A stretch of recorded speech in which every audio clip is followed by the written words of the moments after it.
Bonsoir à tous et bienvenue. L'équipe AZ Performance va aujourd'hui vous proposer un tutoriel de dépose-repose remplacement d'un vilebrequin sur un moteur Peugeot vertical. Que ce soit un moteur refroidissement liquide ou refroidissement air, les carters sont faits de la même manière. Et en l'occurrence, ce mode-là, c'est un Peugeot vertical Euro 2, donc le vilebrequin est un petit peu différent, ainsi que le carter côté allumage. Mais pour un Euro 1, le tutoriel serait exactement le même, puisque la disposition des pièces est faite de la même manière. Voilà, bien entendu, avant de pouvoir commencer à démonter le vilebrequin, il faut bien sûr avoir démonté le cylindre, l'admission complète, donc l'admission du carburateur, ainsi que toute la partie variation et l'allumage. Une fois qu'on en est là, l'opération va entre guillemets être assez simple, c'est-à-dire qu'il va falloir desserrer les 6 vis de carter. 1, 2, 3, 4, 5 et 6 vis. Il va falloir donc les retirer complètement pour ensuite séparer nos deux carters. Donc c'est ce que nous allons faire. Voilà, nous allons donc maintenant pouvoir nous attaquer à desserrer nos vis de carter moteur afin de les séparer. Donc pour le faire, il vous faut donc soit une clé à pipe de 8 que vous pouvez positionner comme ça avec par exemple un tournevis rentré à l'intérieur pour vous permettre de desserrer. Ou si vous êtes un petit peu plus équipé, vous pouvez utiliser un cliquet avec une petite rallonge et une douille de 8 afin de le démonter. C'est ce que nous allons faire.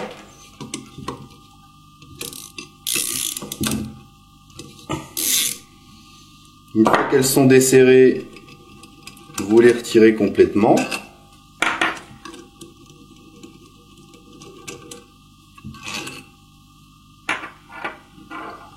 Voilà, maintenant que nous avons retiré nos 6 vis, nous allons donc pouvoir séparer nos deux carters moteurs, puisque c'était uniquement les vis qui les tenaient assemblés. Donc nous, on va utiliser un appareil spécifique qui permet donc d'extraire le vilebrequin, que nous allons poser, vous allez voir ça juste après. Sinon, dans le pire des cas, bon, sachant qu'en plus le vilebrequin est cassé, là, ici c'est pas qu'il est cassé, mais les cannelures côté variateur sont usées, donc il est inutilisable, il est bon à acheter. Dans le pire des cas, vous pouvez taper sur le vilebrequin, bon, avec un marteau en l'occurrence, puisque le vilebrequin ne pourra plus servir. Sinon avec une cale de bois et un marteau afin de ne pas écraser les filetages qui se trouvent ici, vous le maintenez par le carter et vous tapez dessus et vous allez voir qu'ils vont se séparer. Nous, pour cette opération, on va donc poser notre extracteur spécifique. Donc nous y revoilà, comme vous pouvez le voir, nous avons mis en place notre extracteur spécifique. On va dézoomer un petit peu pour que vous voyiez correctement. Et maintenant qu'il est mis en place, il n'y a plus donc qu'à serrer la vis qui se trouve ici. Et ça va extraire notre carter moteur.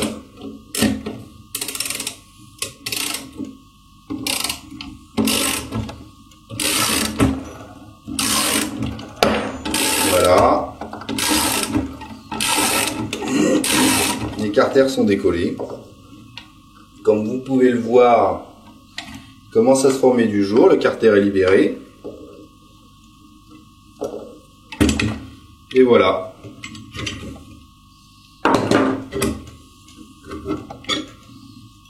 Donc le carter côté allumage est donc maintenant retiré. Pour sortir le vilebrequin de l'autre côté, on va retourner les carters, reposer notre outil, on va faire la même opération. Voilà, nous avons donc retourné les carters moteurs. On a donc posé de nouveau, je vais vous montrer un petit peu, notre outil. Voilà, une branche, 2 branches et 3 branches là-bas cette fois-ci. Et la vis centrale pour repousser le vilebrequin. Donc comme tout à l'heure, il ne reste plus qu'à serrer la vis. Et le vilebrequin va sortir tout seul. Dans le cas où il ne serait pas usé, que vous démontriez uniquement pour le vilebrequin, avec cet outil, vous n'abîmez pas le vilebrequin, ce qui vous permettrait donc de le remonter.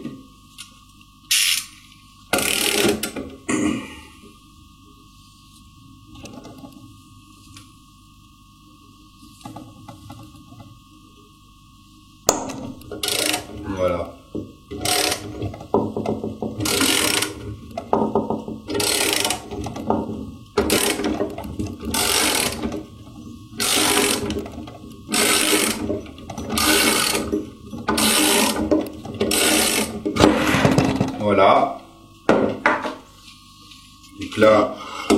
On va soulever légèrement. Vous voyez que grâce à l'outil, le vilebrequin est désormais démonté.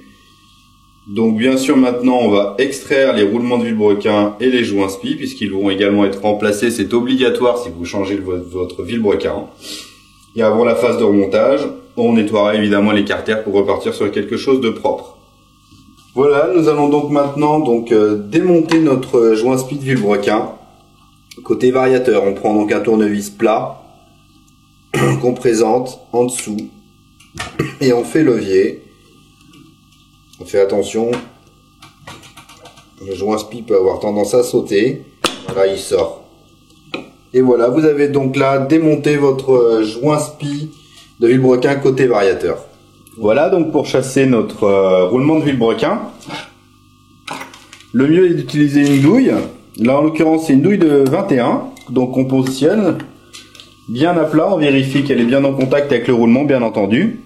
Et tout simplement, on va taper dessus pour sortir le roulement. Voilà. Et donc, comme vous pouvez le voir, le roulement de vilebrequin est désormais démonté. Avant notre phase de remontage, on va nettoyer les carters moteurs. Et avant ça, on va quand même démonter le joint spi de vilebrequin et le roulement de vilebrequin sur le carter d'allumage, le carter moteur côté allumage. On a donc positionné notre carter moteur côté allumage sur une cale de bois comme nous avions fait donc pour notre carter moteur côté variateur. Et on va maintenant donc retirer notre joint spi. Donc tout simplement vous positionnez un tournevis qui vient passer légèrement en dessous comme on a fait de l'autre côté et vous faites levier. Et vous voyez que le joint spi de vilebrequin est très bien venu. On va donc maintenant pouvoir chasser de la même manière que pour l'autre roulement, le roulement de vilebrequin côté allumage. Voilà, on va maintenant donc chasser notre roulement de vilebrequin, donc sur le carter côté allumage. Donc là, cette fois-ci, c'est une douille de 17. On va mettre une rallonge parce qu'il faut pouvoir chasser le roulement un petit peu plus loin que tout à l'heure. Et voilà, bien franc, bien sec. Donc là, le roulement est également venu. On va donc, comme je le disais tout à l'heure, maintenant nettoyer nos carters avant de pouvoir remonter. Alors nous voilà donc maintenant avec nos carters moteurs côté variation et côté allumage que nous avons donc nettoyé. On voit très bien qu'on a donc évidemment enlevé le joint carton puisque c'est un joint carton sur les moteurs Peugeot verticaux qu'il faut mettre entre les deux carters. On a passé un petit coup de papier de verre avec toile émery pour enlever tous les débris qui pouvaient éventuellement rester et bien tout dégraisser, y compris l'emplacement du roulement de vilebrequin et du joint spi. L'emplacement de l'allumage également, afin de repartir avec des pièces qui sont bien propres. On voit aussi que donc sur le carter moteur, du coup côté variateur et embrayage, nous avons fait exactement la même chose. Donc pareil, le plan de joint est nickel. L'emplacement du roulement et du joint spi sont également propres. La portée de joint du cylindre et de la pile d'admission sont également propres. On va donc maintenant pouvoir commencer à remonter nos roulements. On va chauffer au décapeur thermique et ensuite mettre les roulements en place. On va vous montrer ça. Nous y voilà, donc voici à quoi ressemble un décapeur thermique. Pour certains, ils diront c'est un vulgaire sèche-cheveux, sauf que ça envoie quand même de l'air à au moins 300 degrés. Donc évidemment, faire attention à pas se brûler. Ce qu'on va faire, c'est qu'on va chauffer l'emplacement du roulement de vilebrequin comme ça, jusqu'à ce quand même que le carter soit presque brûlant. Et on va graisser un petit peu le roulement et le roulement va se mettre en place tout seul. Donc voilà, c'est parti, on va commencer.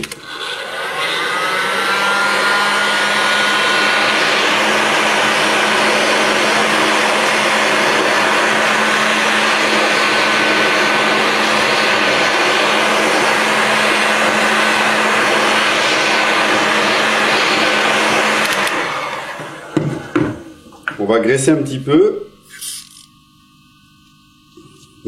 Moi je mets donc une huile assez fine. Là en touchant les carters, je vois que c'est encore à peine assez chaud. Je vais donc continuer à chauffer.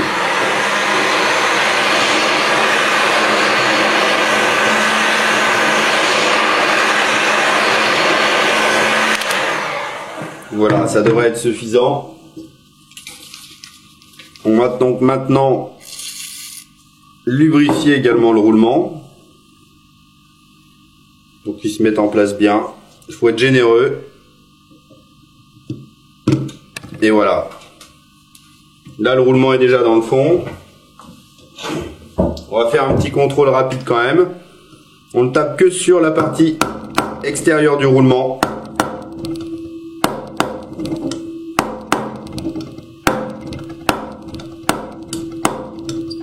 Voilà.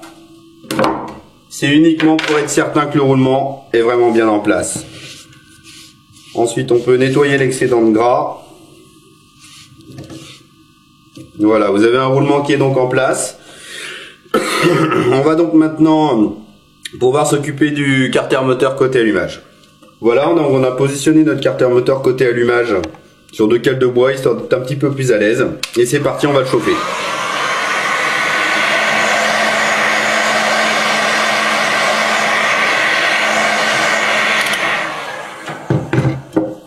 Voilà, on va lubrifier. Attention, c'est chaud.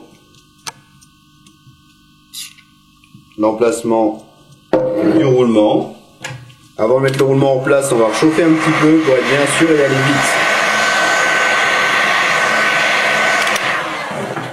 Voilà.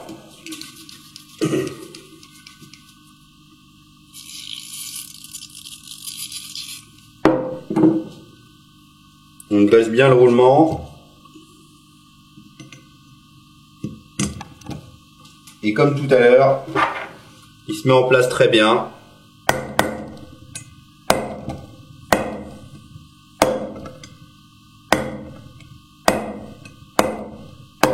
Voilà. Donc le roulement de vilebrequin dans le carter moteur côté allumage est également monté. Pas de problème particulier. Donc on va maintenant se préparer à refermer les carters moteurs. On va remettre en place les 2 petits centreurs, je vais vous montrer, qui se mettent ici. On va mettre le joint et ensuite on va refermer le tout. Donc on a repositionné notre carter moteur gauche, donc côté variateur et embrayage. Voilà les 2 petits centreurs qu'on va remettre en place. C'est tout simple. Ils ont un emplacement bien spécifique pour chacun d'eux. On va ensuite positionner donc sur ce carter le joint donc de carter moteur qui vient entre les deux. Vous voyez ici, il y a un petit décroché qu'on retrouve de ce côté-là. Donc il vient dans cette position-là.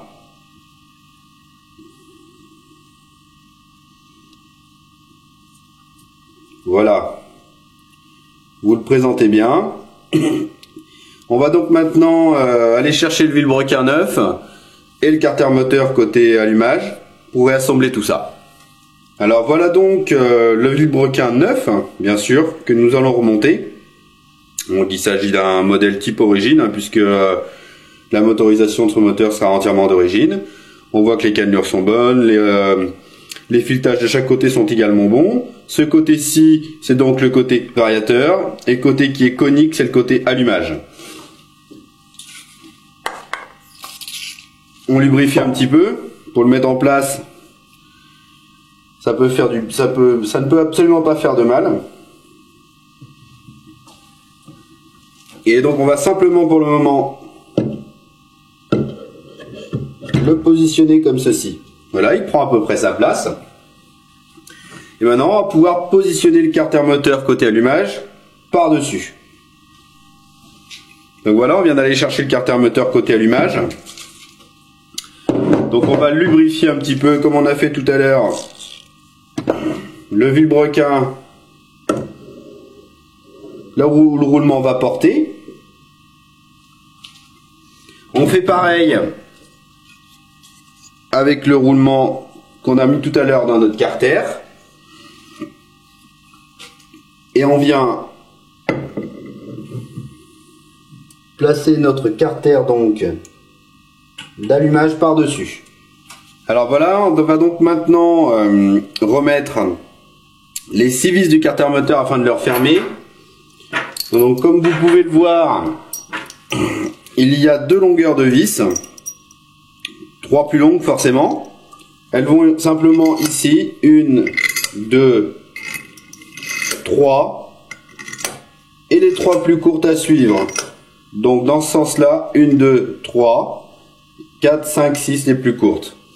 Voilà, on va donc maintenant serrer nos vis afin de faire descendre notre carter moteur. et ainsi refermer les carters. On va serrer donc ce qu'on appellerait en croix, même si là on a 6 vis, on va faire en triangle, comme ça, et on va contrôler qu'il descend bien droit. Voilà, donc comme au démontage, on peut utiliser soit une clé à cliquer avec une douille de 8, soit éventuellement une clé à pipe avec un tournevis. On va déjà faire en sorte de faire toucher nos 6 vis, donc on les fait prendre légèrement.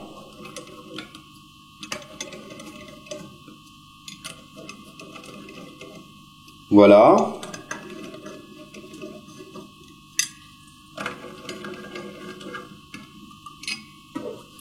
Et on va ensuite les serrer petit à petit, donc en triangle. On peut choisir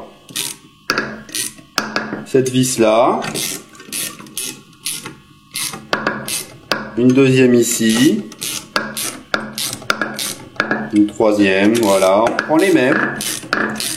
Si vous avez fait un triangle qui est bien correct.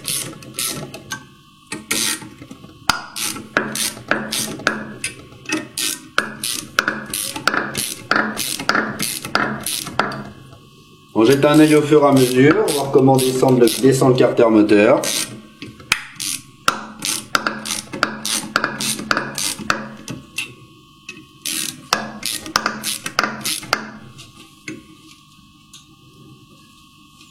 Voilà, on voit que ça se passe plutôt bien.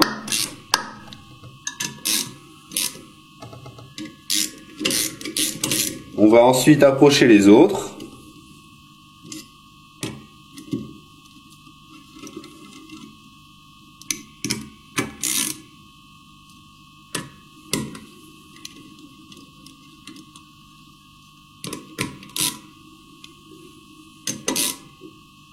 Et on les serre toutes de la même force.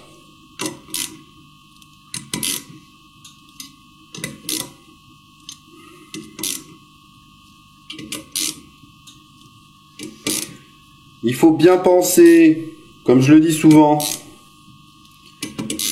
qu'on est en train de serrer des vis en acier dans de l'aluminium. Même si vous vous dites c'est mon carter moteur, faut que ce soit nickel. Faut bien penser quand même à ne pas serrer comme un abruti. Sinon forcément vous allez abîmer les filetages. Du coup la vis ne tiendra plus et vous aurez abîmé votre carter moteur. C'est pas irréparable, mais ça peut poser un vrai problème. Donc voilà, on a serré nos 6 vis de carter moteur. Donc on va maintenant pouvoir positionner notre carter à plat. Avec un coup de maillet de chaque côté du vilebrequin, on va libérer le vilebrequin. Puisque là, comme vous pouvez le voir, il ne tourne pas, c'est normal, il est contraint. Puisqu'on a serré nos carter moteurs. Alors voilà, donc on a reposé notre carter moteur à plat.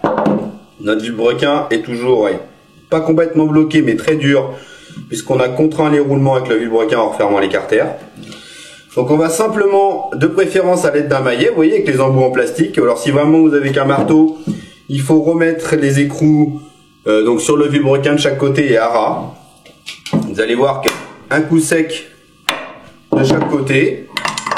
Et voilà, vous avez tout simplement libéré votre vilebrequin. Donc c'est tout. On va maintenant pouvoir se préparer donc à remonter les joints speed vilebrequin de chaque côté, bien sûr, côté variateur et côté allumage, pour ensuite remonter le reste du moteur dessus. Le petit bout de joint carton que vous voyez ici et là, qui dépasse légèrement, vous pouvez le couper avec un cutter en le faisant bien proprement, de façon à ce que le joint d'en base du cylindre se positionne bien. Voilà, on va donc maintenant remonter notre joint speed vilebrequin côté variateur. On le positionne délicatement. On le fait descendre à la main.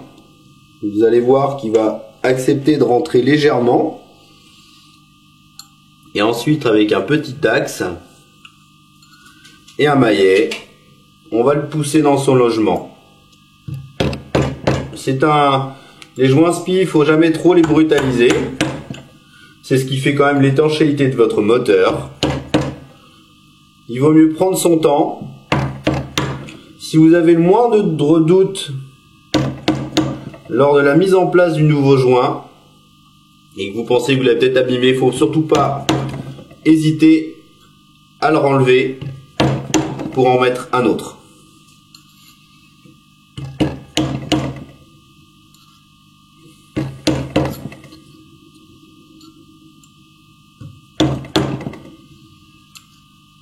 il faut le rentrer bien à fond. Enfin, à fond. Il faut déjà qu'il soit rentré de façon à ce qu'il ne dépasse plus du carter. Partout de la même manière, hein, c'est important bien sûr.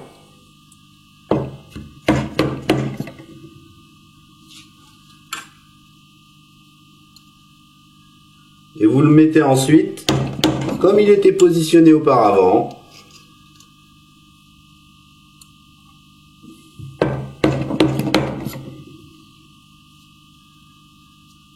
Et voilà, votre joint SPI est monté. Donc maintenant votre vilebrequin est un petit peu moins libre puisque c'est le joint SPI qui le tient. Et on pourra ensuite remonter après le joint SPI du vilebrequin côté allumage. Donc comme je vous le disais, maintenant que votre vilebrequin est monté, on va pouvoir couper les deux petits bouts de carton bleu que l'on voit dépasser, qui se trouvent du coup sur le plan de joint du cylindre. Avec une lame de cutter comme je le fais, c'est parfait. Ça après c'est nickel, il ne dépassera plus. Vous pensez bien à le faire des deux côtés.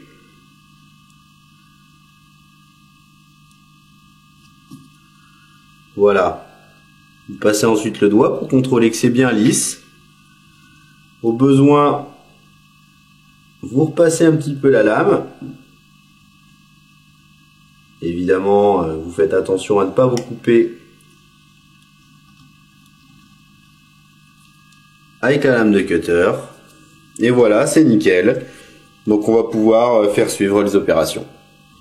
Voilà, on va donc maintenant remplacer notre joint SPI de vilebrequin côté allumage. Donc évidemment, on met un joint SPI neuf. On le positionne à la main. Voilà. Et ensuite, comme tout à l'heure pour le joint SPI côté variateur, on le fait descendre gentiment.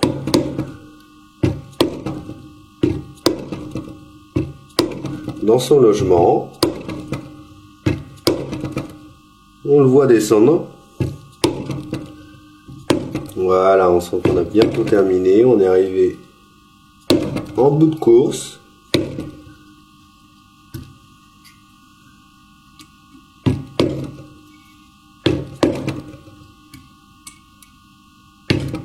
Et voilà. Donc notre joint SPI du vilebrequin est en place. On a donc remonté les deux, remonté les roulements, les carters sont refermés. Vous êtes maintenant prêt donc à finir de remonter le reste du moteur pour ensuite pouvoir le remettre dans votre châssis. Voilà, l'opération est maintenant terminée. Retrouvez-nous sur notre site azperformance.fr, vous y trouverez toutes les pièces dont vous avez besoin.